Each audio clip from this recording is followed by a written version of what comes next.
इंदौर आने का क्यों? हम सब प्रथम स्कंद के 5वें अध्याय के 16 श्लोक तक कल कर लिए थे, ठीक है, क्योंकि वो एक कंटेक्स्ट में था। ठीक है, अब 17वां हम आज लेंगे। बहुत इंपॉर्टेंट श्लोक है 17वां। शायद हम 18वां लेने का जरूरत ही ना गिरे, हम 17वां में ही आज जो है बहुत अच्छा है इसका तात्पर्य। और वो है हमारे सारे बहुत सारे जो प्रैक्टिकल क्वेश्चंस है उसका आंसर इस वर्स में है। तो मैंने स्पेशली आज एक ही वर्स इसके लिए रखा है। आइए हम सब प्रार्थना करते हैं भगवान से। ओम नमो भगवते वासुदेवाय। ओम नमो भगवते वासुदेवाय। ओम नमो भगवते वासुदेवाय। नारायणं नमस्कृत्य नरं चैव नरोत्तमं देवीं सरस्वतीं व्यासं ततो जयमुदीरयेत्। नष्टप्रायेषु भद्रेषु नित्यं भागवत सेवया भगवती उत्तम श्लोके भक्तिर्भवति नैष्टिकी। कृष्णाय वासुदेवाय देवकी नंदनाय च नंदगोपकुमाराय गोविंदाय नमो नमः। हरे कृष्णा कृष्णा कृष्णा हरे हरे, हरे राम राम राम हरे हरे। ओम अज्ञानतिमिरन्धस्य ज्ञानाञ्जनशलाकया चक्षुरुन्मिलितं येन तस्मै श्रीगुरुवे नमः। नमामि विष्णुपदाय कृष्णपृष्ठाय भूतले श्रीमते भक्तिवेदान्त स्वामिनिति नामिने। नमस्ते सरस्वती देवे गौरवाणी प्रचारिणे निर्विशेष शून्यवादी पाश्चात्य देशतारिणे। जय श्री कृष्ण चैतन्य प्रभु नित्यानंद श्री अद्वैत गदाधर शिवासदि गौर भक्तवृंद। हरे कृष्णा कृष्णा कृष्णा हरे हरे, हरे राम राम राम हरे। हरे कृष्णा। तो श्लोक नंबर 17 है। त्यक्त्वा स्वधर्मं चरणाम्बुजं हरे भजन्न पक्वोतपते ततो यदि यत्र क्वा भद्रम् अभूतमुष्य किं को वार्त आप्तो भजतां स्वधर्मतः। One who has forsaken his material occupations to engage in the devotional service of the Lord may sometimes fall down while in an immature stage, yet there is no danger of his being unsuccessful. On the other hand, a non-devotee, though fully engaged in occupational duties, does not gain anything. तो ये बहुत सुंदर क्या कहते हैं उसको श्लोक है। यहाँ नारद व्यास की एक बहुत बड़ी चिंता को दूर कर रहे हैं, क्योंकि यहाँ पे नारद उनको ऑलरेडी कह चुके हैं कि आप त्रिकालदर्शी हैं, आप सत्यव्रत हैं, आप वेदों के ज्ञाता हैं, आप वेदों के कंपाइलर हैं, यानी आप सब कुछ जानते हैं, कर्तव्य जानते हैं, कर्म जानते हैं, बद्ध अवस्था से निकलने का मार्ग जानते हैं। तो आपको ये प्रश्न हो रहा होगा कि व्यक्ति जो इस संसार में कर्म बंधनों से लगा हुआ है, तो अगर हम इसको कर्म बंधनों से हटा के केवल भगवान के चरणों में इसकी मति को लगाएं, यानी कथा इत्यादि नाम रुचि इत्यादि में लगा दें, और वो इसको करने में यहाँ के कर्तव्यों को न करे और कर्मों को छोड़ दे, तो ये पाप होगा। तो मैं एक तरफ पाप करवा के एक तरफ भक्ति कैसे करवा दूं? ये बहुत लोगों का प्रैक्टिकल सवाल होता है। जैसे आप कहीं भी चले जाएंगे तो ऐसे लोग पूछते हैं कि आप यही चाहते हैं हम सब ऐसे छोड़ के जाएं? तो नारद मुनि इसका जवाब आज हमें दे चुके हैं, बहुत अच्छा जवाब। और इन्होंने क्या किया, देखो, ये नारद मुनि और व्यास ऋषि ये आपस में से दिखा रहे हैं कि व्यास ऋषि कंफ्यूज, जो नारद उनको डांट रहे हैं। एक्चुअली वो लेकी बोले सुने लागे, मराठी में कहते हैं। यानी जो नई नई बहू आती है ना घर पे, तो उसको सासू माँ डायरेक्ट कुछ नहीं बोलती, क्योंकि कुछ भी बोला तो उसको दर्द होने का चांस है कि देखो मुझे उल्टा बोला। तो वो क्या करते हैं, अपनी बेटी को बोलती है। जैसे समझो सब्जी में नमक कम हो गया है, तो वो ऐसा नहीं बोलेगी बहू तुमने नमक कम डाल दिया, घर वालों ने सिखाया नहीं किया, ऐसा नहीं बोलेगी। वो अपनी बेटी को बोलेगी, अरे बिटिया नमक है ना, वो ध्यान से डाल दिया करो, ऐसा होता है कभी कभी, है ना।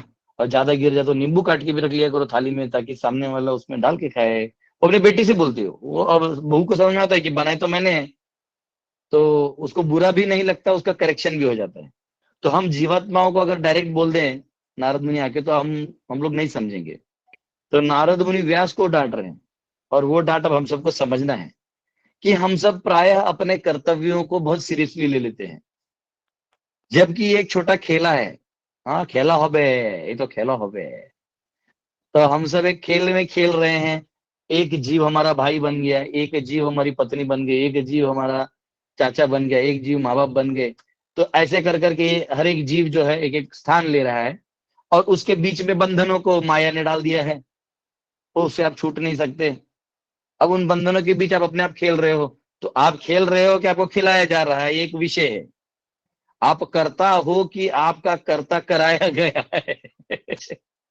ये एक बड़ा विषय है। जो तो यहाँ पे जो जाल ऑलरेडी बिछ चुका है, आप आए हो, जो पंछी आता है दाना खाने के लिए, तो बहुत सारा दाना देख के उसे भी डाउट आता है कि हम जब जंगल में जाते हैं तो एक दाना या दो दाना मिलता है, यहाँ इतने सारे दाने डाले हैं, मतलब जरूर कोई शिकारी जाल बिछाने के लिए आया होगा। फिर भी जो खाने जाता है वो जाल में फंस जाता है।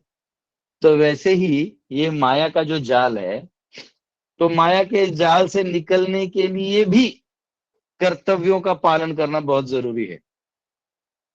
जैसे भगवान गीता में कहते हैं सर्वधर्मान परित्यज्य, तो परित्यज्य करने के लिए धर्म तो फॉलो करना पड़ेगा ना। तो इसका विवेचन मैंने पहले भी किया था आपको कि कर्तव्य क्या होते हैं। जिस चीज से आप आइडेंटिफाई करते हैं तो उसका कुछ रोल्स आपके पास आते हैं, उसे कहते हैं कर्तव्य। और जब उसी कर्तव्य को आप ईश प्रधान रूप में करते हैं तो उसको कहते हैं कर्म। और उसको जब आप शास्त्रों के अनुसार पूरे मति के साथ करते तो हो जाता है धर्म। उसी को आप आध्यात्मिक चेतना में करेंगे तो उसे कहते हैं आध्यात्म। तो ये अलग है, कार्य एक और आउटपुट्स अनेक। सिर्फ आपके कॉन्शियसनेस कैसे आपने डाला है, आपकी चेतना को आपने कैसे उसमें डाला है, उसके ऊपर है। जैसे आपके घर पे कोई बड़ा मंत्री संतरी आ जाए, ठीक है, और आप उसको आ गया है भाई ऐसे करके खिला दे, तो वो आगे भाई उपचारिकता है करो। एक एक यार आप बहुत प्रसन्न है, तो वो भी समझेगा कि मेरे आने से बड़ा प्रसन्न होता है, तो उसको जल्दी सैंक्शन करेगा। तो ये ऐसा रहता है। तो हम सब जितने बद्ध हैं, हम सब प्राय हमें सारे शास्त्र यानी जितने भी हैं अभी तक भागवत छोड़ के, जितना भी महाभारत रामायण गीता, ये सब में जो भी मेन मेन थीम्स हैं, तो लोग यही उठाते हैं कि अपने कर्तव्यों को करो। इसका फायदा सबको होता है कि कर्तव्य कर लिया तो बंदा डिसिप्लिन में होता है, पाप काम नहीं करेगा, पाप से डरेगा। हाँ, समाज में व्यवस्था बनी रहेगी। हाँ, जो क्या कहते हैं उसको, गरीबों को भी वैल्यू मिलेगा, सबका अन्याय कम होगा। तो ये सब तो फिर भी खेल का भाग है, इधर मुक्ति का भाग हो ही नहीं रहा है। यहाँ तो जो जो जीव का असली स्थिति है उसका काम कहाँ हो रहा है। ये तो इस माया जाल को अच्छे से चलाने में ही मदद हो रहा है। ये बहुत हाई लेवल का सब्जेक्ट मैटर है जो यहाँ व्यासदेव और नारद मुनि चर्चा कर रहे हैं। तो यहाँ नारद कह रहे हैं, हे व्यास, आपकी जो ये चिंता है इसे दूर हो जाइए। क्यों?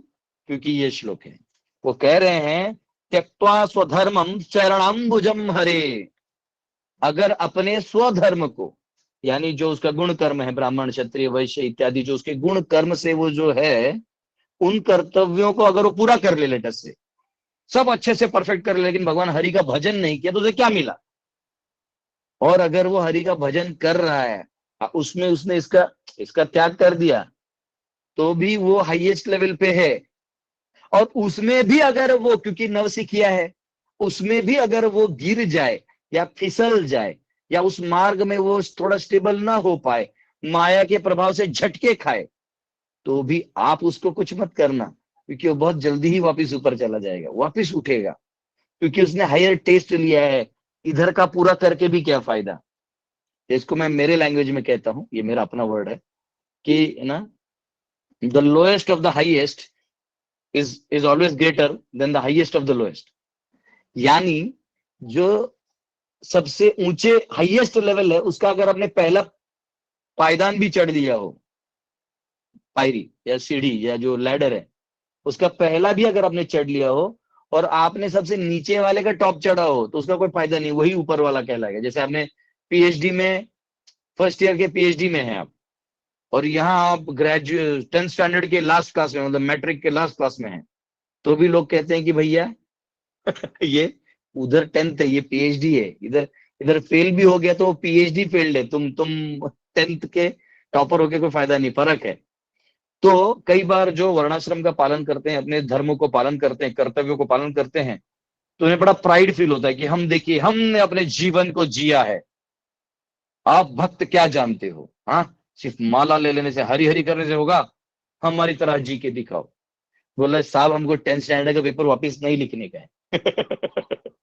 अब अनेक जन्मों के बाद बहुनाम जन्म नामंते ज्ञानवान माम प्रपद्यते वासुदेव सर्वमिति स महात्मा सुदुर्लभः।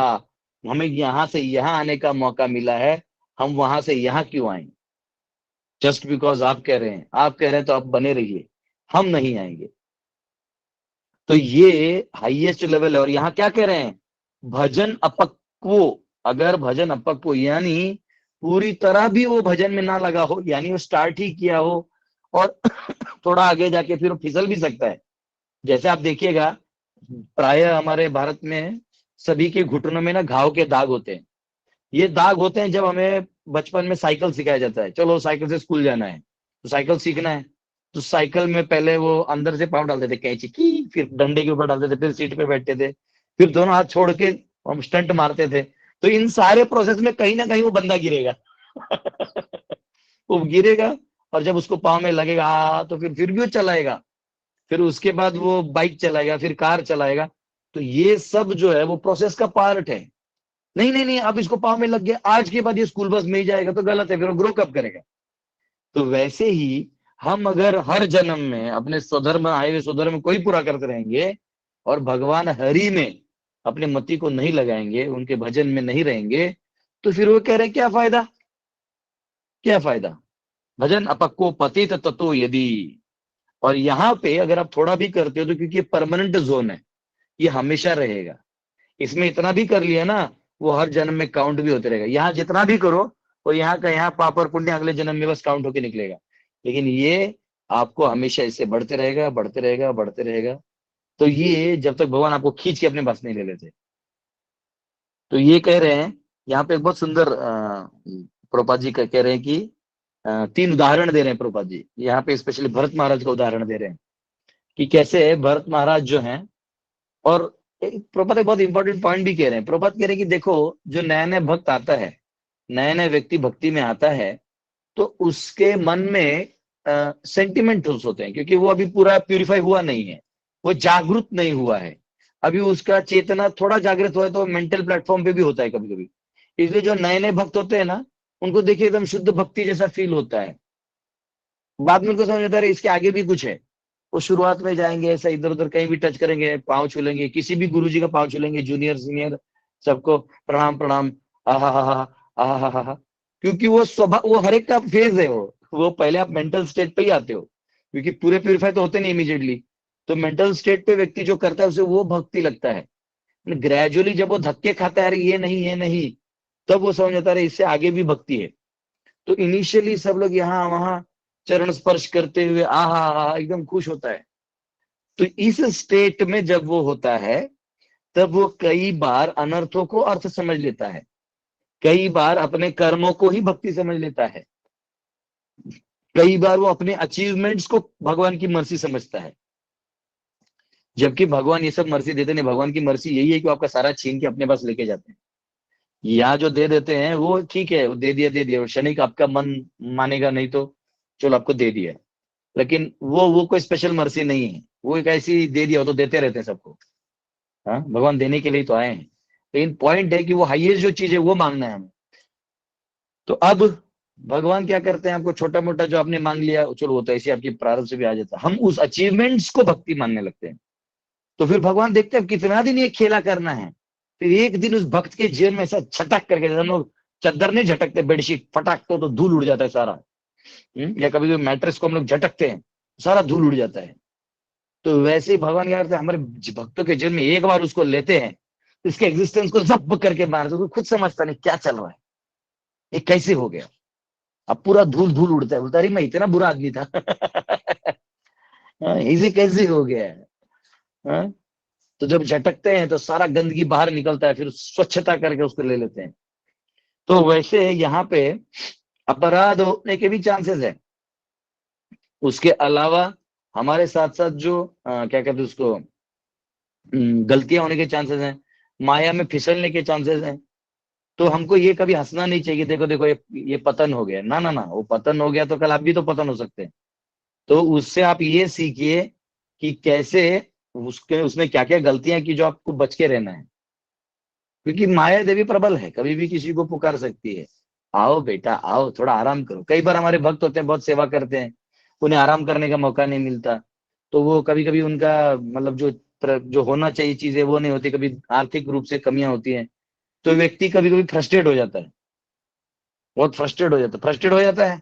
तो या तो वो किसी की निंदा में वो अपनी फ्रस्ट्रेशन को निकालता है, किसी और की निंदा कर दो तो आपको लगता है हाँ मैं सही था। तो वो वैष्णव अपराध करना चालू कर देता है। या तो वो किसी स्त्री के संग में चले जाता है कि चलो किसी स्त्री से बात करेंगे थोड़ा हल्का फील होगा, क्योंकि माताओं का एक नेचर होता है, अच्छा, ओहो सो सैड, अच्छा, तो अच्छा अच्छा करके कब ढूस हो जाता है पता नहीं चलता है। तो ये संसार ऐसा है कि या तो नो सॉफ्ट कॉर्नर लेता है, बेसिकली व्यक्ति जो है किसी सॉफ्ट कॉर्नर में टेकना चाहता है अपने आप को, लेकिन वो ये जानता ही नहीं है कि उसने जो किया वो सेवा था, वो प्रीति पूर्वक करना है, उसमें जो गलतियां भी तो भगवान स्वीकार कर रहे हैं, तो आपको रोने देने की कोई जरूरत नहीं है। तो यहाँ पे भरत महाराज का बहुत अच्छा उदाहरण प्रभुपाद जी के, प्रभुपाद एक एक लाइन दो दो लाइन में ही लिख रहे हैं। भरत महाराज का उदाहरण दिया है, चित्रकेतु का उदाहरण दिया, अजयमिल का उदाहरण दिया है। ये तीनों उदाहरण हम पहले भी सुन चुके हैं, फिर भी हम छोटा छोटा इसको सुनने का प्रयास करेंगे। जो भरत महाराज थे, तो भरत महाराज एक्चुअली राजा थे, और इतना ही नहीं, पूरे विश्व के सम्राट थे। और सम्राट होने के बावजूद, पूरा सम्राट होने के बावजूद वो सब छोड़ दिए, सारा त्याग करके, क्योंकि ऋषभ देव के पुत्र थे, वो उनके पिता का आज्ञा पालन करते हुए सब छोड़ के तपस्या करने चले गए। जब वो तपस्या करने चले गए तो उधर करते करते सारे विधि विधानों का पालन भी किया उन्होंने, लेकिन एक छोटा सा निग्लिजेंस। यहाँ पे देखिए, इसलिए रेगुलरली भागवत का श्रवण करना क्यों जरूरी है। भागवत का श्रवण करना इसलिए जरूरी है कि अगर हम भागवत का श्रवण नहीं करेंगे और वैष्णव का संग नहीं करेंगे, तो निर्जन भजन यानी अकेले का भजन आपके मानसिक रूप से आपको डुबा देगा, आपके मानसिक रूप से आपको डुबा देगा। तो निर्जन भजन नहीं करना है हमको, जो भजन है वो भक्तों के संग में करना है।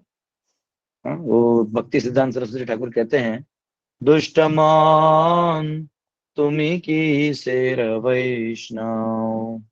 हाँ, तो तुम किस प्रकार के वैष्णव हो। और वो उसमें आगे भजन में भी कहते हैं कि आप कोने में जाके तू भजन करता है और अपने आप को बड़ा हीरो समझता है। देखिए, निर्जन भजन तो करना है पर गुरु का आदेश में। अगर गुरु कहते हैं जाओ एक साथ पूरा जप ही जप करो, तो अलग चीज है। अपने मन के इसमें कि मैं अच्छे से जप करूंगा, पहाड़ में हवाएं बहेंगी और मैं हरी कृष्णा, वो फोटोग्राफ वाला अलग चीज होता है या अंदर वाला अलग चीज होता है। वहां बैठ के भी कुछ नहीं होगा। शौबारी मुनि पानी में गए थे, भजन वो पानी के अंदर करते थे। सोचो, पानी के अंदर तो मनुष्य आके डिस्टर्ब भी नहीं करेगा, लेकिन क्योंकि उन्होंने गरुड़ जी का अपराध किया था, तो दो मछलियों का संग करते देख के वो खुद भी बाहर जाके 50 शादियां कर ली। तो पानी में चले जाइए, सेपरेट रूम ले लीजिए, साउथ वेस्ट कॉर्नर का रूम ले लीजिए, उसे कुछ नहीं होगा। मन में अगर अपराध है तो माया देवी अपने आप आपके सामने प्रकट हो जाएगी और माया भक्ति लगने लगेगी, और आपको अपना सही लगने लगेगा। इसको इंग्लिश में बोलते हैं कंफर्मेशन बायस, यानी आदमी अपने ही सोच को कंफर्म कर लेता है कि नहीं मैं ही सही हूँ, और फिर उसके बाद वो किसी का नहीं सुनता है। तो यहाँ पे जो भरत महाराज थे, इन्होंने छोटी सी गलती की। छोटी सी गलती, कौन सी गलती। तो जब भरत महाराज के पास उधर वो जब ध्यान कर रहे थे, अपना भजन कर रहे थे, तो नदी के किनारे, जो नदी है उधर, ये लगता है, ये मुझे लगता है बिहार का ही एरिया है जहाँ उन्होंने भजन किया था शायद भरत महाराज ने। ये सोन नदी है ना, सोन नदी मिलता है, डेरी ऑन सोन आता है। बिहार जाएंगे कभी तो बहुत बड़ा नदी है, शायद उस नदी के पास ही भरत महाराज का लीला है। तो उधर वो नदी के पास जो एक डियर, हरिण, हरिण थी, हिरन, हिरन बोलते हैं जिसको हिंदी में, हिंदी में हिरन, हिंदी में, ये मराठी में हरिण, इंग्लिश में डियर। तो डियर मतलब शायद मेल होगा, डियर का लेडी वाला उसको स्टैग कहते हैं शायद, पता नहीं। तो वो जो थी स्टेग। लेडी, हाँ वही तो जो भी लिखा है, मैंने पहली बार ये वर्ड सुना। तो वो जो हिरणी है, हम उसको हिंदी में बोल देते हैं, हिरणी जो है वो गर्भवती थी और वहां से जोर से बाघ आ रहा था, तो बाघ के डर से उसने वहीं डिलीवरी कर दिया। तो डिलीवरी करके वो जो बच्चा है वहीं पैदा हो गया और ये भाग गई, ये भाग गई। अब ये बच्चे को बचाना था, तो जड़ भरत जो सॉरी भरत महाराज थे, उन्होंने उस हरिण को अपने पास, बच्ची को लाया, फीमेल डियर को, उसको लाया और अपने पास रखा। तो स्वाभाविक है, आपके सामने ऐसे कुछ हो रहा है तो ऐसा नहीं कि हमें निष्ठुर होना है, मार दो, प्रकृति के नियम चलने दो। नहीं, अगर आप अपनी तरफ से कुछ कर सकते हैं तो जरूर उसमें अपना प्रयास करना चाहिए। और उसके बाद उनको क्या किया, उसको संभाला, उसको बड़ा किया। अब इसमें दिक्कत क्या था मालूम है? दिक्कत ये था कि उसने उससे आसक्ति रख ली है। आसक्ति कब आती है? जब आपकी कर्तव्य बुद्धि आती है। कर्तव्य बुद्धि कब आती है? जब अहम भाव आता है। तो अहम ये हो गया, यहां आपको अहम लगाना था कि मैं भगवान आपका हूं, लेकिन माया देवी का ये रूप देख के वो बोले कि अरे मैं तुम्हारा रक्षक हूं। तो जैसे पहले हम लोग बच्चे थे ना, तो मूवीज आते थे, सुनील शेट्टी, अक्षय कुमार, रक्षक, सनी देओल, 2.5 हाथ का किलो का हाथ है। हमको भी लगता था कि हाँ यही हमको बचाएगा। बाद में वो अलग चीज है कि अब वो लोग भी उस लायक नहीं बचे, वो बोलने का चीज है, मूवी बना देते थे रक्षक। तो ये लगा जड़ भरत सॉरी भरत महाराज जो है रक्षक, तो रक्षक का अहम मैं रक्षा करूंगा, तो आसक्ति आएगी, आसक्ति आएगी तो कर्तव्य आएगा। उन्होंने उस कर्तव्य को स्वीकार कर लिया कि मैं इसे संभालूंगा। तो उसको जो जो खिलाना पिलाना, जो भी संभालना, हो। और एक चीज होता है जो प्राणियों का ना आदमियों से ज्यादा अच्छा होता है। आदमी का क्या है, प्यार कर दो, वो कमीना 2 दिन याद रखता है, तीसरे दिन भूल जाता है। कितना भी अच्छा कर दो इस दुनिया में किसी आदमी का, आप कितना भी कर दो, उसको बड़े लोन से उतार दो, बड़े बड़े मतलब उसको समस्या से निकाल दो, बड़े उसके प्रॉब्लम से निकाल दो, वो 2 मिनट ठीक होने के बाद वही वापिस करने जाता है।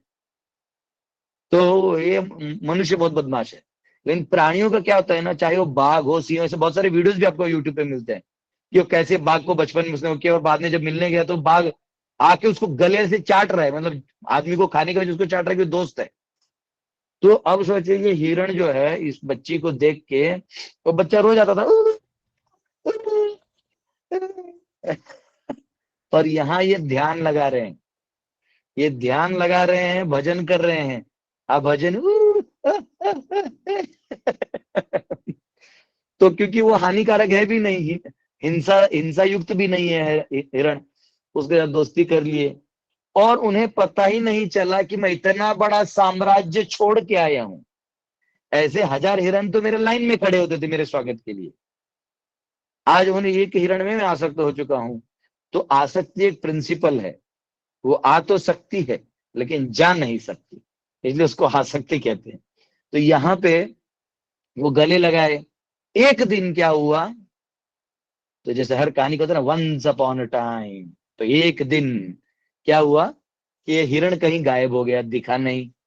और वो पूर्णिमा का रात था, पूरा खोज रहे हैं जंगल में, वो हिरण को पुकार रहे हैं, ए हिरण कहाँ हो, मैं यहाँ हूँ, हिरण हिरण हिरण।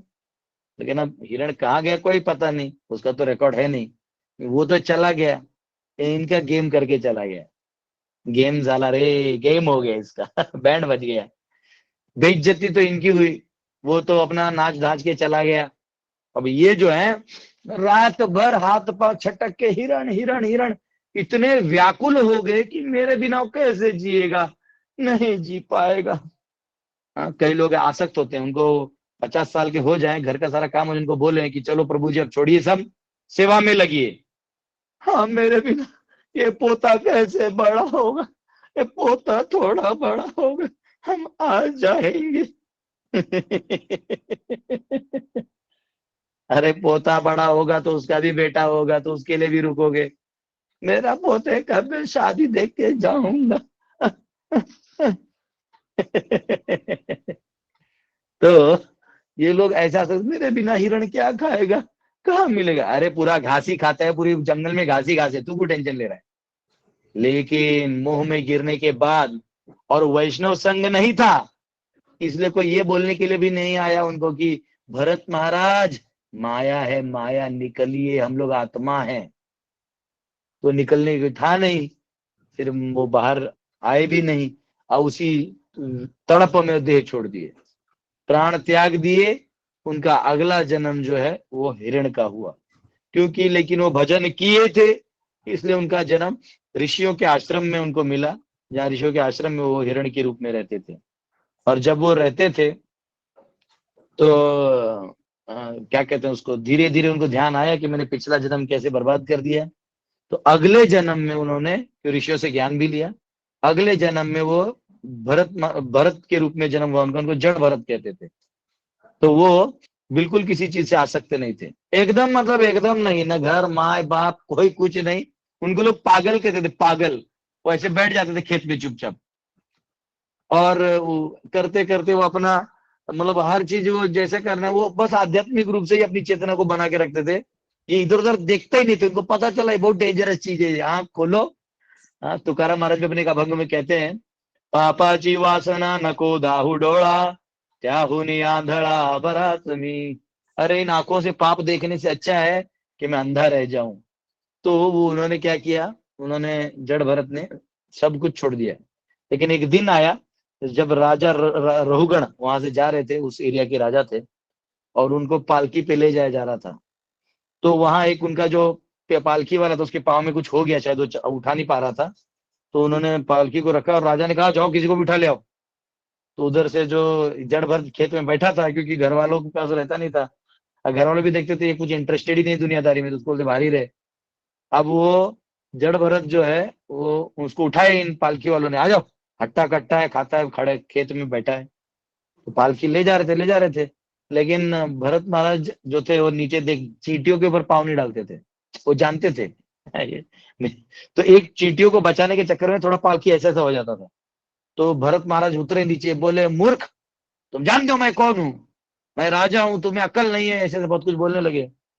तो भरत महाराज बोले कौन, ऐसा भी तो हो सकता है कि मैं पिछले जन्म में राजा हूं, तुम प्रजा हो।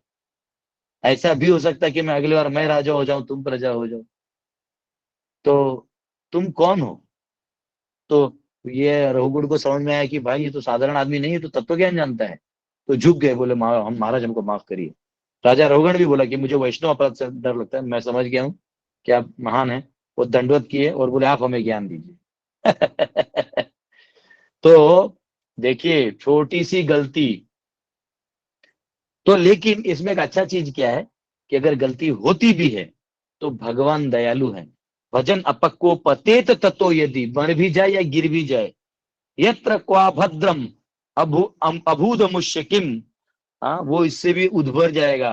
को वार्थ आप तो भजताम स्वधर्मतः, स्वधर्म का हजारों जीवन भजन भी करेगा तो भी इसका बूंद के नीचे ही है। भक्ति का जो लेवल है उसका एक बूंद भी मिल जाए तो वो बहुत बड़ा माना जाएगा।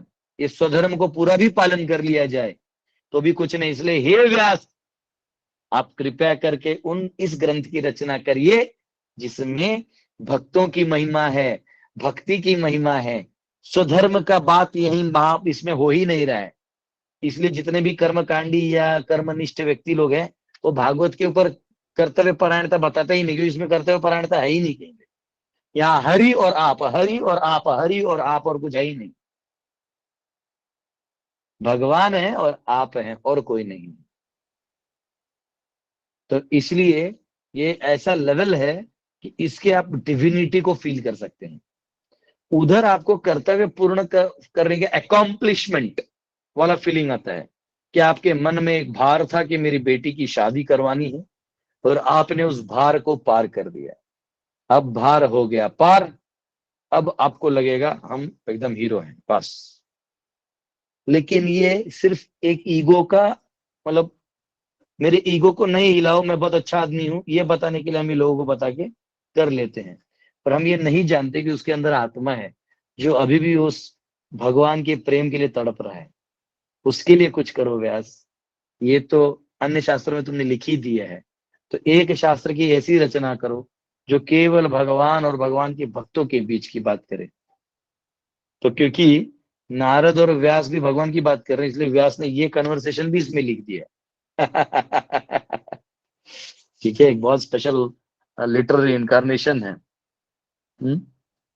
तो ऐसा कहते हैं, but in spite of all this the stress is given here to surrendering unto the lotus feet of the Lord, even if there is a chance of falling down, because even if though one falls down from the prescribed duties of devotional service, he will never forget the lotus feet of the Lord. वो हमेशा भगवान को याद करेगा। हम्म? तो यहाँ पे एक बहुत अच्छा भगवत गीता से इसी रेफरेंस में श्लोक में भगवान बताते हैं, 6 अध्याय का 40वां श्लोक है, उसमें कहते हैं, पार्थ नैवेह नामुत्र विनाशस्तस्य विद्यते, न ही कल्याण कश्चिद दुर्गतिम तात गच्छति। जबकि गीता को उपनिषद माना गया है, पूरे भगवत गीता में ये एक ही श्लोक है जहां भगवान अर्जुन को तात कहते हैं। अरे मेरे भाई, बात समझो, मेरे बेटे प्यारे, थोड़ा बात समझो, क्योंकि यहाँ भगवान भावुक हो जाते हैं समझाते समझाते कि भक्ति कितना बड़ा चीज है। ओ सन ऑफ प्रथा, this person does not fail to attain material or spiritual goals. One who has done the auspicious work of yoga is not deprived of the benefits. अगर किसी ने इस मार्ग में कर लिया, उसे कभी उसका पतन नहीं होगा, वो आगे बढ़ेगा। प्राप्य पुण्य कृताम लोकान उषित्वा शाश्वतीम समः शुचिनाम श्रीमताम गेहे योग भ्रष्टो विजायते। After attaining the worlds of the pious and the living there for long years, the fallen yogi is born in the house of religious and wealthy. शुचिनाम श्रीमताम गेहे योग भ्रष्टो विजायते। अगर कोई जो इस मार्ग में चल रहा है गिर भी जाए, तो भी उसे एक अच्छे घर में, ब्राह्मणों के घर में या किसी अमीर लोग के घर में, जहाँ उसको बाकी कठिनाइयां नहीं होंगी और आराम से भक्ति कर पाएगा, हाँ, ऐसा उसको मौका मिलता है। तो ये एक बहुत बड़ा साइन है पिछले लाइफ के किसी एडवांस व्यक्ति का, कि उसे ऐसे माता पिता मिले जो उसे हमेशा धार्मिक रूप से प्रवृत्त करें। तो ये एक बहुत बड़ा अचीवमेंट है अपने आप में। ठीक है, तो हमें एक इस वर्स से या इस चैप्टर से हमें ये टेक ओवर करना है कि अगर हम अपने सारे कर्तव्य को पूरा कर भी ले, इसका मतलब ये है क्या कि हमको कर्तव्य नहीं करना चाहिए? नहीं, हम जहाँ है वहां आपका एग्जिस्टेंस भी है, तो एग्जिस्टेंस है तो सर्टन कर्तव्य आपको करने पड़ते हैं। ठीक है, तो अगर खाना भी सामने रखा है तो हाथ डाल के खाना पड़ेगा, ऐसा नहीं कि वो अपने आप मुंह में जाएगा। तो अपने कर्तव्यों को तो हमें करते रहना चाहिए, परंतु हमें ये क्लियर होना चाहिए कि ये हमारा गोल है और हमें यहाँ आगे बढ़ना है। और ऑलरेडी अगर हम वहां समर्पण कर चुके हैं, सब कुछ छोड़ चुके हैं, तो फिर हमें फिर पीछे नहीं देखना है। चैतन्य महाप्रभु कहते हैं, कृष्ण भक्ति कैले सर्व कर्म कृत होए, कि कृष्ण की भक्ति कर ली ना तो अपने आप सारे कर्म हो जाते हैं, अपने आप सब कुछ मिल जाता है। ठीक है ना, आपको कुछ भी नया, और जो प्रारब्ध में धन इत्यादि आना है वो अपने आप आता है। जैसे मुझे याद है, जब मैं, ऐसा नहीं, मैं अपना एक जस्ट अनुभव बता रहा हूँ, तो जब मैं इंजीनियरिंग कर रहा था तो बड़ा मैथ्स और साइंस का, बड़ा फिजिक्स का बड़ा कीड़ा था मेरे दिमाग में। तो फर्स्ट ईयर के फर्स्ट सेमेस्टर में अच्छे मार्क्स आए, सेकेंड सेमेस्टर में भक्त मिल गए, इनके चक्कर में मेरा सब छूट गया। हमारे एक क्लासमेट भी है शायद क्लास में, जो मेरे साथ इंजीनियरिंग की थी, एक माता जो भी भक्त है, वो मुझसे पहले ही भक्त थे, वो फर्स्ट ईयर में ही भक्त थे माता जी। वो उनका भाई एक कॉलेज में था, वो हमारे को, हम सबको प्रीचिंग करते थे। हाँ, वो भी होंगे पता नहीं। तो वो, हम जब फर्स्ट ईयर में थे तो ये भक्त मिल गए, फर्स्ट ईयर में सब मस्ती किया सब, फिर उसके बाद ये भक्त मिल गए। भक्त मिल गए तो न मस्ती में इंटरेस्ट रहा, न ये इसमें इंटरेस्ट रहा। फिर इतना इसमें लग गए कि दिन रात प्रीचिंग करते थे, बुक डिस्ट्रीब्यूशन, ये वो, मंदिर का सेवा, किचन। आते आते पहला से हम तो बर्तन ही घिस रहे थे। मतलब उस बर्तन घिसने में मजा आ रहा था, है ना। तो अपने आप वो सेवा में आनंद आने लगता है। और अब क्या हुआ, क्योंकि पढ़ाई लिखाई में तो मतलब वही बाउंड्री मार्क्स मिलने लगे, 40 40 45 40 45 100 में से पास। उतना ही पढ़ के पेपर दे दो, क्या करना है डिग्री का। तो मेरे काफी बैचमेट्स का प्लेसमेंट हुआ, मेरा नहीं हुआ। तो घर वालों ने कहा, देखो बेटा ये जिम्मेदारी है, तुम करो। तो मैं भी सोचा कुछ करता हूँ।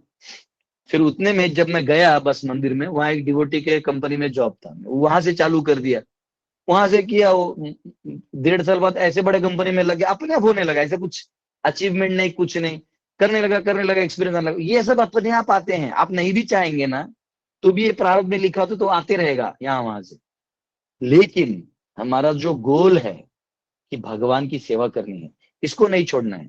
इन सब लोभ प्रलोभनों को आने नहीं देना अंदर में, इन सब चीजों को दूर ही यूज करो। क्योंकि कई बार होता है कि धन हमारे सामने आएगा, बोले देखो मैं ये देता हूँ, आओ, तो जरूरी है तो लो, वो भी भगवान की सेवा में लगाओ, नहीं है तो प्रणाम कर लो, क्योंकि दुनिया में बहुत पैसा है, वो रहेगा वहीं, रहने दो।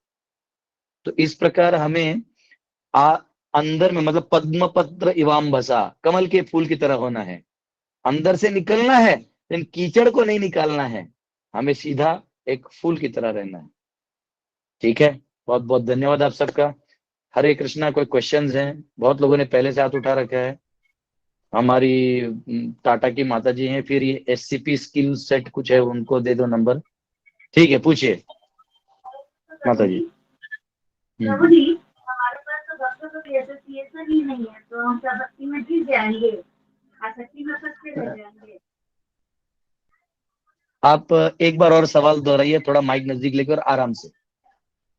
प्रभु जी, हमारे पास तो कोई दूर दूर तक भक्तों का एसोसिएशन नहीं है, आपसे साथ जुड़े रहते हैं, लेक्चर सुनते हैं, और इतना तो तेज बुद्धि नहीं है, 2-3 पेज पढ़ने के बाद दिमाग में कुछ घुसता भी नहीं है, ना गीता ना भागवत, है ना। तो इतना परेशानी रहता है कि भक्ति ही करना है, आपसे जीवन चलना है, लेकिन एसोसिएशन नहीं है, तो हमारा क्या हाल होगा, जो भरत माया से असर होगा। माता जी कह रहे हैं कि हमारा एसोसिएशन नहीं है, थोड़ा बहुत यहाँ वहाँ सुन लेते हैं।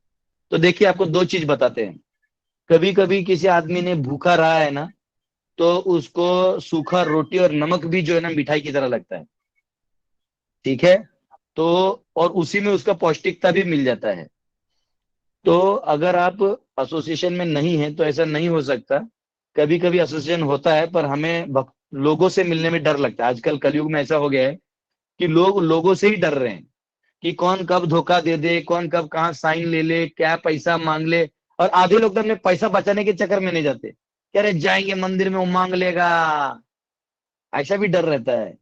तो भैया मत दो पैसा, लेकिन संग तो करो, जितना जरूरी है उतना दे दो। जैसे कहीं लग रहा है 1000-2000 आपके पास है तो दे दो, जो अलग चीज है। पर मांग लेगा तो हम इसलिए नहीं जाएंगे, तो ये तो और अरे हम यहाँ छोड़ के जाने की बात कर रहे हैं। वो छोड़ दो, जरूरत है उतना दे दो, बोलो प्रभु इतना है, हम इतना आपकी सेवा कर सकते हैं, खत्म। कई बार भक्त टेढ़ा टेढ़ा कोई बोल देता है, कोई नया नया भक्त, तो हमको ये समझना चाहिए कि नया है, इसको नहीं पता है, अभी भक्ति में नया है। तो इसका मतलब ये नहीं कि हमको भक्ति छोड़ के जाना है, हमें तो जाना है, उसे सुधारना है, उससे हमको थोड़ी सुधारना है, गुरु खराब है तो। और ऐसा नहीं, हमको साल में समय निकाल के वृंदावन, मथुरा, मायापुर, जगन्नाथपुरी, अन्य तीर्थों का भ्रमण करना चाहिए। कई कई जगह भागवत कथा होते हैं 7-7 दिन के, हमारे भक्त लोग 7-7 दिन कथा करते हैं, तो हमें वहां जाके कथा सुनना चाहिए। ऐसा नहीं, हमें वहां जाना चाहिए, कथा सुनना चाहिए। और कई बार हम जैसे अभी ऑनलाइन आ रहे हैं तो ऑनलाइन में हमारा सुन सकते हैं। बहुत सारे और भी डिवोटीज हैं जो अलग अलग समय में कथा करते हैं और काफी अच्छा बताते हैं, हमें भगवान से जोड़ते हैं, तो उनसे सुनना चाहिए, हमारे सवालों को रखना चाहिए। फिर हमें एक जगह ढूंढना चाहिए जहां हम अपनी सेवा करें। 24 घंटा में भी न कर पाए तो कभी कभी, जैसे मैं आपको बता रहा हूँ, हमारे कल्याण में एक प्रभु जी हैं, रसनाथ प्रभु। तो पहले पहले वो मंदिर उनके लिए दूर था, शहर में ही रहते थे, लेकिन मंदिर दूर है, जाएगा कौन। अब उधर से कितना भी है तो थोड़ा बहुत लेक्चर होता था और कुछ नहीं। फिर वो सेवा नहीं था, तभी हमने वहां पे लैंड लिया है, तो उसका पूरा डेवलपमेंट, पूरा जिम्मा वो अपने सर पे लिए हैं। तो मैंने उनके ऊपर ही रख दिया है, मैंने उनके ऊपर से लिया भी नहीं, बोला नहीं आप ही करो, जितना दिन बात करो लेकिन आप ही करो।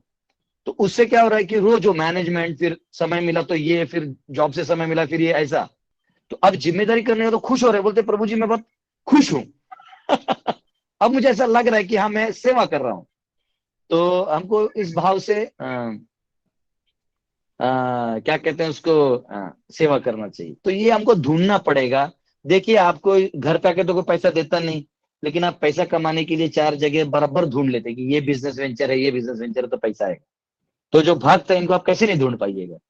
आप अपने अपने वर्ल्ड से निकलिएगा तो बाहर भक्ति भक्त हैं।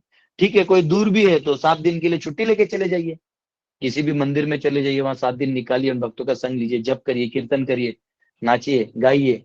फिर वो भाव लेके घर में आइए, थोड़ा सेवा करिए, विरह भाव में रहिए, फिर ढूंढिए मौका, फिर ढूंढिए मौका, मौका मिले भागिए।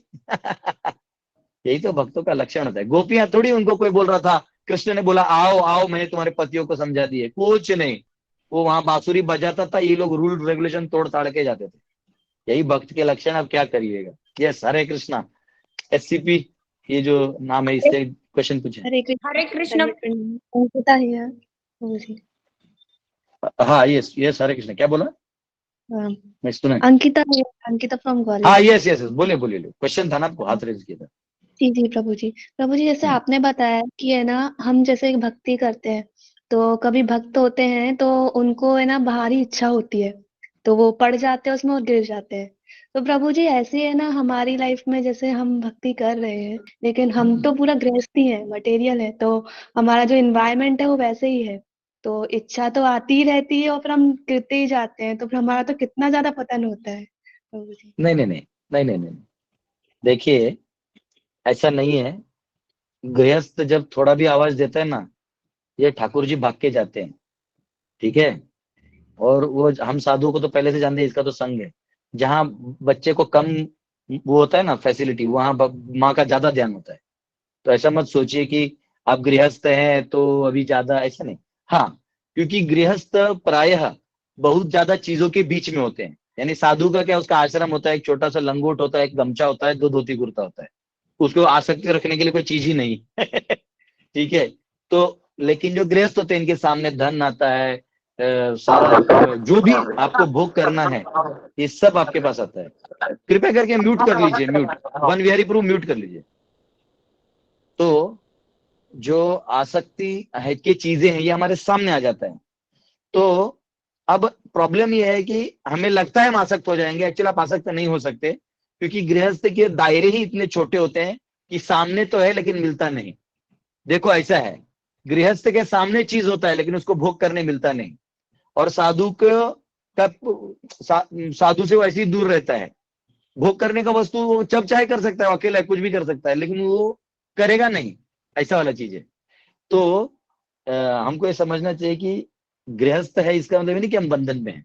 गृहस्थ है इसका मतलब हमने आसक्ति के ज्यादा सामान हमारे सामने रख दिए हैं। तो अब हमें इतना ही करना है कि उन सामानों को भगवान की सेवा में लगाना है। हमारे पास कुछ है धन, तो भगवान की सेवा में लगा दो। हमारे पास बुद्धि है, भगवान की सेवा में लगा दो। डवटेल, इंग्लिश में प्रभुपाद बोलते थे डवटेल, जस्ट डवटेल, उसको भगवान में लगा दो, बस कुछ नहीं करना है। हम साधुओं का भी वही काम है, हमको कोई धन देता है तो लेते हैं, प्रणाम करते हैं और उसको किसी सेवा में लगा देते हैं। अगर वो जेब भर भर के अपना बिल्डिंग बनाने लगेंगे तो फिर क्या बचा, तो फिर तो पतन हो जाएगा। तो हमारे पास जो भी चीजें आती हैं, उन सब चीजों को लेके भगवान में लगा दो। और आप ऐसा कभी मत सोचो कि हम पाप करेंगे हम तो गिरते जाएंगे। ना ना ना ना ना, आप गिरेंगे नहीं। वो एक्चुअली भक्तों को जनरली होता है कि हम ज्यादा ही मटेरियलिस्टिक लोग होते हैं घर में, और सब बाकी लोग जो होते हैं वही बड़बड़ करते हैं। जैसे हमारे बीच में क्या होता है, हम जो ब्रह्मचारी लोग हैं या साधु लोग हैं, हमारे आश्रम में लड़ाई झगड़ा भी होता है तो इसी को लेकर होता है कि ठाकुर जी आज क्या खाएंगे। कि आज भोग में, आज श्रृंगार कौन करेगा। और गृहस्थों के होता है कि अरे तुमने मेरे कपड़े प्रेस नहीं किए, तुमने ये नहीं किया, ओहो यही आहा, यही सब होते रहता है। डब्बा टाइम पे नहीं है, उफ आह ई उफ आ। अब भक्तों को लगता है कि ये क्या है, जो भक्त होते हैं। स्मिता जी आप अपना म्यूट कर दीजिए प्लीज, ये डिसिप्लिन अपना रखिएगा क्लास में सब लोग। तो हमें ये लगता है कि कैसे, मतलब ये इन लोगों के बीच में भक्ति कैसे करूंगा, नहीं। आपको तभी विरह फील होना चाहिए भगवान को, और आश्रय जोर से, जैसे कोई कुएं में गिरा और एक ही रस्सी नीचे है, वो जोर से पकड़ के रखता है रस्सी को, उसको मालूम है इसके सिवा और कोई धागा भी नहीं है यहाँ पे। तो वैसे भगवान हरि के चरणों को एकदम तीव्रता से पकड़ के रखना चाहिए गृहस्थ आश्रम में, और भी तीव्रता से, कि प्रभु इस जंजाल में तो केवल आप ही हैं। और कोई नहीं है। तो गुरु के चरणों को पकड़ के रखना चाहिए। बाकी जो है वो आएगा तो अपने आप चला भी जाएगा। और उसमें अगर आपको कुछ होता भी है तो, क्योंकि आपने पेपर वहां लिखा था ना, तो भगवान स्पेशल कंसेशन देते हैं। जैसे अभी लॉकडाउन आया था तो लोगों को स्कूल वूल नहीं था, तो सरकार ने ऑलमोस्ट सबको पास कर दिया पीछे से। तो जितना टफ सिचुएशन उतना फिर और आसान रिजल्ट हो जाता है, ठीक है ना। तो क्योंकि अगर आप उस टोटल एनवायरमेंट में नहीं है लेकिन आप प्रामाणिक है, तो भगवान आपका और भी कुछ नहीं देखते। आप कितनी बार गिरे भगवान नहीं देखते, नहीं देखते, नहीं देखते, देखते ही नहीं। तो कि हम रो देते हैं या कुछ, भगवान तो वो छोड़, तू उठ वापिस, कम ऑन वापिस आओ। ये भगवान है, भगवान बहुत दयालु है, उनको पड़ी नहीं है तुम कितनी बार गिरे। वो जो गिराए भी, वो आपको कुछ चीज याद दिलाने के लिए। कभी कभी हम लोग कैजुअल हो जाते हैं भक्ति में, हम लोग भक्तों को चीपली ले लेते हैं तो उनका अपराध कर लेते हैं। हम लोग आए हुए धन को चीपली ले लेते हैं तो हम अपराध कर बैठते हैं। तो भगवान थोड़ा सा हम लोग को सीरियस करने के लिए थोड़ा सा गिरा देते हैं। हाँ, तो हम जाग जाते हैं, रे रे रे रे रे, कि ये सेंटिमेंटल चीज कर दिया हमने, अभी सीरियसली करना है। तो गृहस्थों में तो ऐसा होता ही नहीं। गृहस्थ में ऐसा है कि आपकी कुछ और 25-30 साल की कुछ सेवाएं हैं, उसको करिए अच्छे से, उसको नियमित रूप से अच्छा करते हुए, भगवान हरि को स्मरण करते हुए, भागवत श्रवण करते हुए, वैष्णव का जब मौका मिले। इसलिए एक्चुअली ना, जब मैं किसी गृहस्थ के घर जाता हूँ तो ऑलरेडी मेरा पेट भरा होता है। कई बार तो मैं एक दिन में 5-5 घर जाना पड़ता है मिलने के लिए। तो एक बार तो हुआ था, मैं और हमारे एक प्रभु जी, हम दोनों गए थे झारखंड में अलग अलग घरों में खाने के लिए, और वो सब उनके रिश्तेदार थे। और सुबह 6 बजे खाना खाया था हमने। एक उनकी बहन लगेंगी, दीदी थी, बोले नहीं हम डोनेशन तो देंगे जन्माष्टमी के लिए, खा के जाना पड़ेगा। 6 बजे सुबह 8 या 10 आइटम थे, तो हमने बोला चलो ये खा लो, अगले घरों में सिर्फ पानी पी के निकलेंगे। वो खाए। 8:30 बजे दूसरे घर गए, बोले अच्छा बिना खाए जाओगे। तो अब माताओं को दूसरा खाना खाया। उस दिन ऐसा था कि पेट पेट था ही नहीं, सिर्फ टंकी था। तीसरे घर गए, लास्ट में रात को 10 बजे आखिरी वाले घर में खाना खाए। डोनेशन तो इकट्ठा कर लिए, लेकिन गाड़ी को हाईवे पे लगा के, जो वो पब्लिक स्लीपिंग प्लेस नहीं था, आपको दिखेगा कभी कभी हाईवे के साइड में रहता है जहां लोग रोक सकते हैं, उस पे लेट के सोए हम लोग 2 घंटा। बोला गाड़ी नहीं चल रहा है, दिख ही नहीं रहा, इतना पेट हैवी हो गया। तो पॉइंट क्या है कि जो गृहस्थ हैं तो वो, उनको एक ही बार मौका मिलता है, तो वो प्रेशर भी उतना डालते हैं, नहीं नहीं ऐसे कैसे, हमें कहाँ मौका मिलेगा, आप वापिस कब आइएगा। तब मैं समझा कि एक ही दिन एक ही घर जाओ, 2 घर मत जाओ। तो ये जो भाव है, तो ये आपका अधिकार है। तो कुछ चीजें आपके अधिकारों में है, कुछ चीजें आपके पास पॉजिटिव है, तो उसको यूज करिए। ठीक है, हरे कृष्णा। हरे कृष्ण प्रभु जी। मी जी हरे जी बोलिए। कृष्णा ये रिलेटिव्ह आहे स्मिता जी बोल रहे हैं, उनको बोलने दीजिए। सुलभा माताजींची रिलेटिव्ह आहे मी। बरं बरं। हा, हरे कृष्णा। ऍक्च्युली हरे मला कृष्ण. ना डेली मी 1 ते 2 माळा करते, तर मला 16 बरं. माळा करायच्यात, पण होत नाहीयेत माझ्याकडून. आणि मा आतापर्यंत अजून गुरु पण असं कोणी आले नाही म्हणा, किंवा मी बनवले नाही. तर मग काय करावं लागेल मला गुरुसाठी आणि 16 माळा करण्यासाठी? हे बघा, 16 माला माता जी पूछ रहे हैं कि मैं 2 माला करती हूँ और 16 माला करने का है, पर मुझे समझ नहीं रहा है कैसे समय होगा, और मैंने गुरु नहीं किया है, तो कैसे गुरु का मार्गदर्शन करिए, बता रहे हैं। तो देखिए, ऐसा है, हिंदी समझता है ना माता जी आपको, हाँ तो हाँ, सबके लिए आंसर हो जाएगा। ओके ओके, ठीक है। तो 2 माला आप कर रहे हैं, तो इसको 2 माला करिए। धीरे धीरे आप, जैसे जन्माष्टमी आएगा या अभी गौर पूर्णिमा आएगा, 7 मार्च को गौर पूर्णिमा है, चैतन्य महाप्रभु का जन्मदिन है, तो ऐसे ऐसे तिथियों पे अपना 2-2 माला बढ़ाइए। जैसे 2 कर रहे हैं ना अभी, तो 2 से 16 पे मत जाइए, वो एकदम मतलब एक ही बार 16 करके फिर आदमी उतर जाता है। उसको धीरे धीरे अभी 2 माला 1 महीना करिए, फिर क्योंकि आप ऑलरेडी वो माता जी की टच में है, वो आपको बताएंगी। और 2 माला करिए, जैसे आप 7 तारीख को गौर पूर्णिमा आ रहा है, तो आप 4 माला करिए। फिर उसके बाद रामनवमी आएगा मार्च में, मार्च के एंड में आ रहा है या अप्रैल में आ रहा है शायद, तो उधर और 2 माला कर दीजिए, 6 कर दीजिए। तो आपको ना जो जो तिथि में करिएगा वो भक्तों का, वो अवतारों का आपको कृपा मिलेगा। और ऐसे कर करके जन्माष्टमी तक या राधाष्टमी तक 16 पे आ जाइए। और एक बार वो किक बैठ गया ना, तो आदमी उतरता नहीं, मैंने देखा है। जैसे हमारे भक्त लोग है ना, स्पेशली मैंने माता जी लोगों को भी देखा है, जिनको डब्बा को बना के देना है, घर पे पति के कपड़े प्रेस करने, बहुत सारी चीजें हैं, लेकिन वो क्या करते हैं कि सुबह उठ के 6 माला कर लेते हैं पहले। कुछ भी हो, कभी कभी ऐसा भी होता है कि नहाने को नहीं मिला है, क्योंकि लाइट चालू करेंगे, घर वाले से बुझ जाएंगे, तो आप वहां बैठ के भी, अच्छा देखो कल नित्यानंद त्रयोदशी हमारे प्रभु जी ने लिखा, ये तो मैं भूल ही गया, नित्यानंद प्रभु की कृपा है, कल से आप 4 चालू करिए। और आज भी आप चालू कर सकते हैं, आज वराह द्वादशी है। कल भी एकादशी था। हमारे यहाँ डेज की कमी नहीं माता जी, आप जिस दिन डे पकड़िए 2 माला बढ़ा दीजिए। तो अब क्या है, जो 2-2 माला 2-2 माला करते करते आप उसको लेके आइए, और जब 16 माला हो जाए तो एक लेवल आ जाता है। तो आप क्या कर सकते हैं, सुबह 6 माला जल्दी उठ के, अगर कभी कभी ऐसा लगे कि अभी मतलब नहा के नहीं कर पाएंगे या बहुत ज्यादा घर पे काम है, तो बिना नहाए भी, मतलब नहा के करना चाहिए पर नहीं भी कर पाए, तो कम से कम 6 माला पहले कर लिया ना, तो 10 बचेगा। तो 10 में से आप दोपहर में समय होता है उसमें 6 कर लीजिए, और शाम में सोने से पहले बचा हुआ 4 ऐसे जो भी है वो कर लीजिए। तो वैसे आपका धीरे धीरे सारा हो जाएगा। ठीक है प्रभूजी, प्लीज तिला आशीर्वाद द्या प्रभूजी, तुमचा आता ते एवढ्या सब लोग, आठवड्यामध्ये सभी भक्त लोग माता जी को आशीर्वाद देंगे कि उनका जो जप है वो बहुत सुंदर हो और बहुत जल्दी उनको गुरु के चरणों की प्राप्ति हो। हरि बोल। हरि बोल। दंडवत हरे कृष्ण। हरे कृष्ण प्रभु जी, दंडवत प्रणाम। हरे कृष्ण प्रभु। हरे कृष्ण। यस, क्वेश्चन पूछिए। हरे कृष्ण प्रभु जी, दंडवत हरे प्रणाम। कृष्ण प्रभु जी, दंडवत प्रणाम। अच्छा, हरे कृष्ण। नहीं, ये पूछ रहा था कोई क्वेश्चन। अभी क्वेश्चन कोई है तो पूछिएगा। हरे कृष्ण प्रभु जी।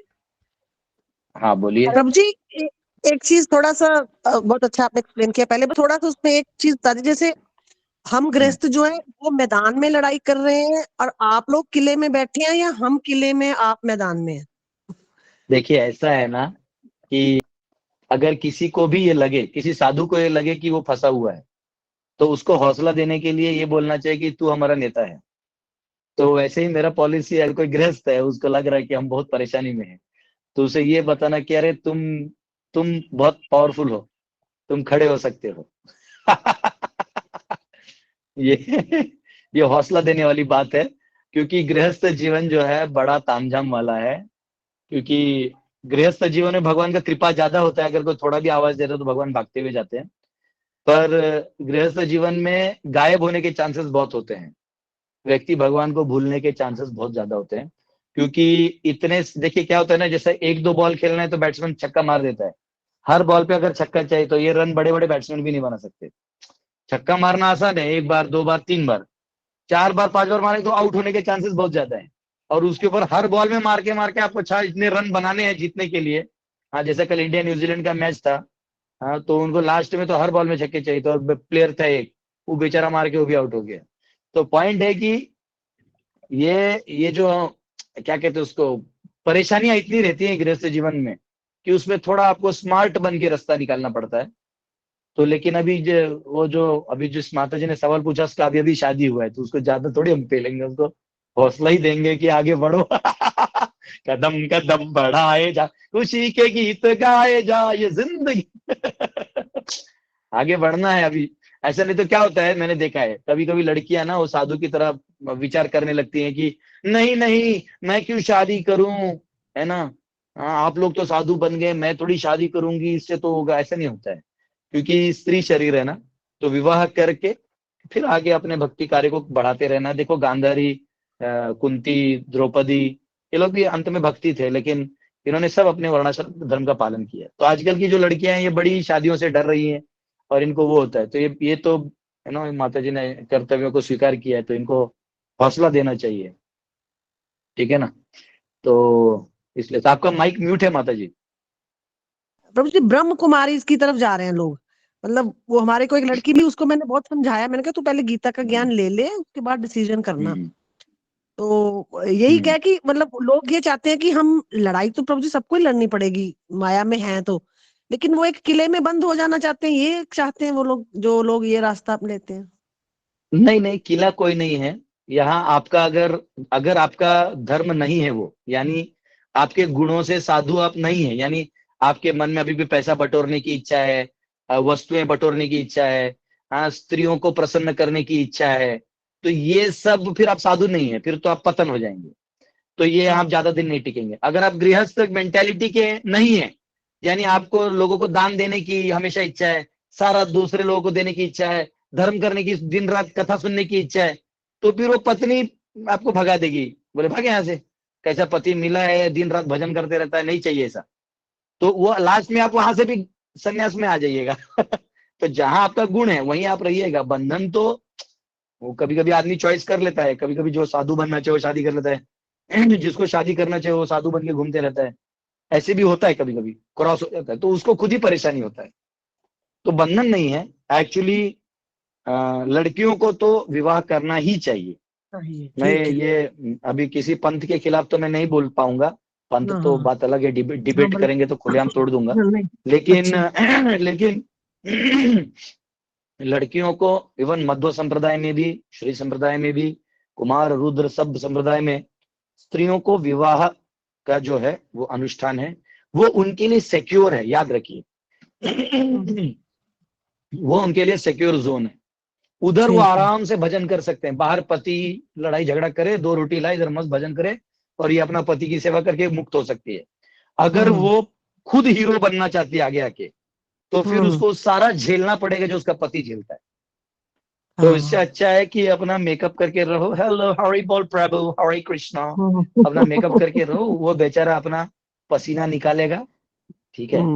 तो कई बार जो होता है कभी कभी जो पाप आजकल करेगा के वो समाज आजकल के समाज में ऐसा है कि थोड़ा गृहस्थ आश्रम का जो रंगीन माहौल है, जिस तरीके से गृहस्थ आश्रम में लोग प्रवेश करते थे, जिस उम्र में करते थे, वो बड़ा आनंददायी होता था।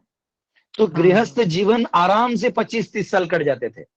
जैसे अगर लड़की का शादी 14-16 में हो जाए, उस समय उसका मन जो है वो काफी वो होता है, सॉफ्ट हार्टेड होता है, और वो हमेशा चाहती कि मैं किसी का शरणागति में रहूं। और उस समय जो लड़का 20 साल का तो कर्तव्य परायण होता है, वो इसकी जिम्मेदारी भी ले लेता है, और वो एक दूसरे को पकड़ के आगे भी चल सकते हैं। तो वो उस राइट उम्र में अगर शादी हो जाए, तो वो एक दूसरे को संभाल के आराम से 50 तक चले जाता है। फिर विरक्ति आ ही जाती है उम्र से, लेकिन उधर तक ये साथ में रहते हैं। लेकिन अगर सही उम्र में शादी ना हो और सही गुणों से शादी ना हो, तो क्या होता है, गृहस्थ आश्रम एक अपने आप में बोझा बन जाता है। फिर क्या करते हैं ये लोग, गंद मचा देते हैं, उसमें डेमोक्रेसी वाले डाइवोर्स दिलवा के और गंद मचा देते हैं। अब वो गंद से क्या होता है कि जो आगे लोग देते हैं, छी ऐसे होगा, मेरे मम्मी पापा ऐसा कर रहे हैं, इससे अच्छा तो मैं शादी नहीं करूंगी। फिर शादी नहीं करूंगी या नहीं करूंगा बोल के वो सलमान खान बेचारा अपना प्रॉपर्टी आधा नहीं बंटवाना चाहता है, इसलिए वो आज भी बेचारा बैचलर है। हाँ, वो राहुल गांधी देख लो, मोदी को गाली देता है, खुद भी शादी नहीं की है। अब आपको लगता है शादी नहीं किया है, इनका कोई भरोसा नहीं, इनका कोई इलीगल बच्चा कल आके बोलेगा कि डीएनए मेरे बाप से मैच होता है, गद्दी मुझे दे दो। गद्दी के लिए सारे इलीगल बच्चे बाहर में आ सकते हैं, वो अलग चीज है, किसने क्या किया है भगवान जानते हैं। लेकिन पॉइंट ये है कि वर्णाश्रम आपको क्लियर डेफिनेशन देता है कि जो बॉयज हैं उनमें अगर कोई साधु बनना चाहता है तो गुरु के अंदर आश्रय ले, शरणागति ले, गुरु के अंदर प्रशिक्षण ले। गुरु अगर उनको लगे कि आगे जा सकता है तो उसे वो संन्यास देंगे, वो आगे जाएगा। नहीं उन्हें लगता है अब ये गृहस्थ बन सकते हैं तो नहीं। जैसे चैतन्य महाप्रभु के एक सेवक थे गोविंद दास, तो चैतन्य महाप्रभु हरी टाकी खाते थे खाना खाने के बाद। तो एक जगह गोविंद को 5-6 हरी टाकी मिल गए, तो उन्होंने 5 रख ली और 1 दिया। तो उन्होंने बोला नहीं, तुमको होल्डिंग मेंटेलिटी, तुम शादी करो। शादी करना बुरा नहीं है ना, बिल्कुल नहीं, शादी करना एक धर्म है। और इसलिए कई बार हमारे जितने भी स्टूडेंट्स है वो शादी करते हैं, बुलाते हैं, और मुझे अगर समय रहेगा तो मैं जाता हूँ, क्योंकि वो धार्मिक कार्य है, वो धार्मिक कार्य, वो धर्म में जा रहा है, वो एक उसके लिए वो एक धर्म को स्वीकार कर रहा है। तो लोगों को हृदय से विवाह करना चाहिए, क्योंकि लड़कियों के लिए वैराग्य है ही नहीं। उनका वैराग्य ही, देखिए वैराग्य नाम का चीज ही नहीं है, संसार हमारा है ही नहीं, वैराग्य क्या करेंगे हम, संसार भगवान का है, भगवान का भगवान में लगाना है। अब जो लड़कियों को ये सिखा रहे हैं कि ये लाल लाइट पे ध्यान करिए और अलग रहिए, तो फिर क्या होगा, मैं आपको ऑनेस्टली बताता हूँ, जो चर्चेज हैं इसमें वो क्या करते हैं, अनाथ लड़कियों को पहले पढ़ाते हैं फ्री में। तो हमको लगता है सोशल वर्क है, सोशल वर्क है, हम पैसा दे देते हैं। इन्हीं अनाथ लड़कियों को वो फिर अपने धर्म में नन बना देते हैं, ठीक है, ताकि क्योंकि जब नन आके किसी लड़के को बोलेगी आओ हमारे फादर के पास आओ, तो अब लड़कियों को बात मना नहीं कर पाते कोई, तो चले जाता है, ठीक है। अब नन जो है वो माँ के समान हुई है, फादर के समान हुआ। अब पीछे जो चल रहा है वो इतिहास जानता है, ठीक है। तो सत्य कोई छुपा नहीं पाएगा, काम क्रोध लोभ ये सब जो है इनके साथ वैदिक संस्कृति डील करता है। तो जब हम विवाह करते हैं तो हम शरणागति स्वीकार करते हैं, हम पति को नारायण स्वरूप स्वीकार करते हैं, भले ही वो नारायण के लेवल पे कार्य न कर पाए, परंतु आपकी शरणागति से भगवान प्रसन्न होकर आपको मुक्त कर देंगे। लेकिन तो आपका मुक्ति वहां है। तो ये जो व्हाइट कपड़ा पहन के, मैं जानता हूँ, मेरा एक स्टूडेंट था, उसने एक बार ये ओम शांति वाली एक माता जी आई थी, मेरे ही हॉल के सामने मुझे बोल रही थी आपको ओम शांति करना चाहिए। तो मैंने बोला, मैं हाथ जोड़ लिया, मैंने बोला भाई हम डिबेट नहीं करेंगे, हम बहुत सादा आदमी हैं, हम जा रहे हैं। तो मेरा एक शिष्य था, उसको वो हुआ, वो वहां एक आदमी से डिबेट करने लगा। तो उस आदमी ने क्या किया, अपने उधर ब्रह्म कुमार से 20-25 माताओं को ले आया वो ले आया। अब मैं बोला अब भीड़ इन लोगों से, तो बोलता है माता है, तो बोला यही है क्योंकि माता तर्क से बात करेगी नहीं, करके तुमसे बात करेगी, तुम समझा पाएगा नहीं, तो चुपचाप निकल जा। तो देखिए मतलब ये टेक्निक, हाँ ये जी, इस टेक्निक डर जरूर है।